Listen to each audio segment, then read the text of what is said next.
Türkmenistanyň orta mekdeplerinde okullar tamamlanyp Tomuzky dyn jalyş mögsümi dowam edýärkä, şu günler Mara welaýatynyň owalarynda gadan çetmek üçin dürli işlerde zähmet çekýän çagalar göz görteli köpeldi. Bu barada Adatlyk radiosynyň habarçylary sebitden maglumat berdiler. Olaryň sözlerine görä Eliýuka hojalyklaryň çagalary dyn jalyş mögsüminde gadan çedip maşgalalaryna goşunt goşmagy synanşýarlar. Bu çagalar gowaça meýdanlarynda otog işlerini geçirmek, öýme-öý aýlanyp baklaşka we çüýşe çöplemek, zirdiwilleri dörmek, badarlarda galtak sürmek ýaly işler bilen meşgullanýarlar. Tomsun jokrama ıssysynda çagalar pagtaçy kärenetçileriň potrot yerlerinde otog otomagy gidýärler. Çagalar gününe 25 manat gadanyp öýlerine eltýärler. Olaryň aglabasy gyz çagalar diýip Marly oba ýaşaýjysy anonimlik şertinde 20-nji iýulda gurrun berdi. Habarçylarymyz oba yerlerindäki oglan çagalaryň bolsa goňşy obalara, etraplara we şäherlere aýlanyp plasmasa, baklaşka we çüýşe çöpläp gadanç edýändigini aýdýarlar. Bu oglanjyklar öýlerinden ýerden sagat 5-de çykyp gidýärler we gije sagat 10 töweregine gaýdyp gelýärler. Öýme-öý aýlanyp baklaşka we çüýşe ýygnaýan bu çagalar käbir hojalyklardan plasmasa baklaşkalaryň 1 kilogramyny 5 manatdan satyn alýarlar. Soňra olar bu baklaşkalaryň her 1 kilogramyny 6-7 manatdan Mara şäherine ýerleşen nokotlara satýarlar. Bu çagalaryň arasynda 6-7 ýaşly çagalarym bar. Diýip Mara şäheriniň bir ýaşaýjysy şaýat bolan ýagdaýlaryny gurrun berdi. Bu çagalar Mara şäherindäki zirdiwil çeleklerini hem dörüp baklaşkalary, çüýşeleri we mallary berer ýaly garpyz we gawun paçaklaryny gözleýärler.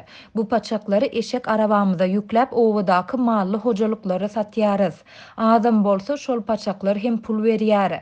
Tomuz aýlarynda işlän pulumuzy mektep üçin egin eşiklerimizi we oku esaplarymyzy satyn alyp bilýäris diýip zirdiwil dörýän çagalaryň biri aýtdy. Habarçylarymyzyň maglumatlaryna görä sehel ulurak, ýagny 14-15 ýaş aralygyndaky oglan çagalar bolsa etraplaryň we şäherleriň badarlarynda galtak sürüp gadan çedýärler.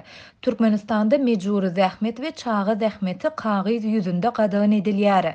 Ýöne ýaşaýjylaryň ençemesiniň sözlerine görä ýurtdaky ýiti ykdysady kynçylyklar we işsizlik, aýlyklaryň we pensiýa tölegleriniň azlygy mektep okuwçylaryny hem tapan işini etmäge mejbur edýär. Bu çagalaryň ýanyna bir tegelek çörek bilen suw bar. Olar suwlary utarsa baran ýerlerine doldurup bermegi haýyş edýärler. Bu çagalaryň başyna eklenç ýer düşüpdir. Biz ýalynly howada derrew kölegi gözleýäris. Olar bolsa 3 aýlap ulak günni jokrama suda geçirýärler. Diýip Mara şäheriniň ýaşaýjysy aýtdy. Tomsuň başyndan bäri Türkmenistanyň dürli sebitlerinde anamal ıssy howa dowam edýär. 17-nji iýulda howa maglumatlaryny çap edýän Meteor jurnal neşiri şu epdäniň dowamında Türkmenistanyň dürli sebitlerinde howanyň temperaturasynyň 45-48 gradusa çenli ýokarlanmagyna garaşylýandygyny habar berdi. Türkmen döwlet habarlar gullugy 2-nji iýunda Türkmenistanyň çagalar sagaldyş merkezlerinde Tomuzky dyn jalyş mögsüminiň başlanandygyny eglan etdi.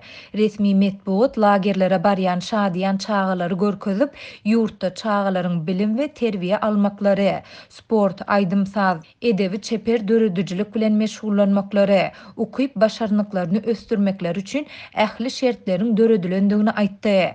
Ýöne Adatlyň habarçylary çagalar sagaldyş merkezlerinde, şol sanda lagerlerde diňe gurply maşgalalaryň çagalarynyň dyn jalmagy mümkinçilikleriniň bardygyny habar berýärler. Maddi mümkinçilikleri pes hojalyklaryň çagalarynyň Tomuzky dyn jalyş mögsüminde gadan çedip maşgalalaryna ýardam berýändigi barada geçen aý Adatlyň Lebapdaky habarçylary hem habar berdiler.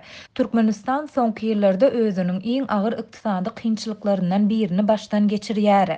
Emele gelen agyr ykdysady ýagdaý eklenip bilmeýän maşgallalaryň köpelip çörek pulu üçin çaga zähmetini ulanmaga barhak kän ýykgyny etmegine alyp gelýär.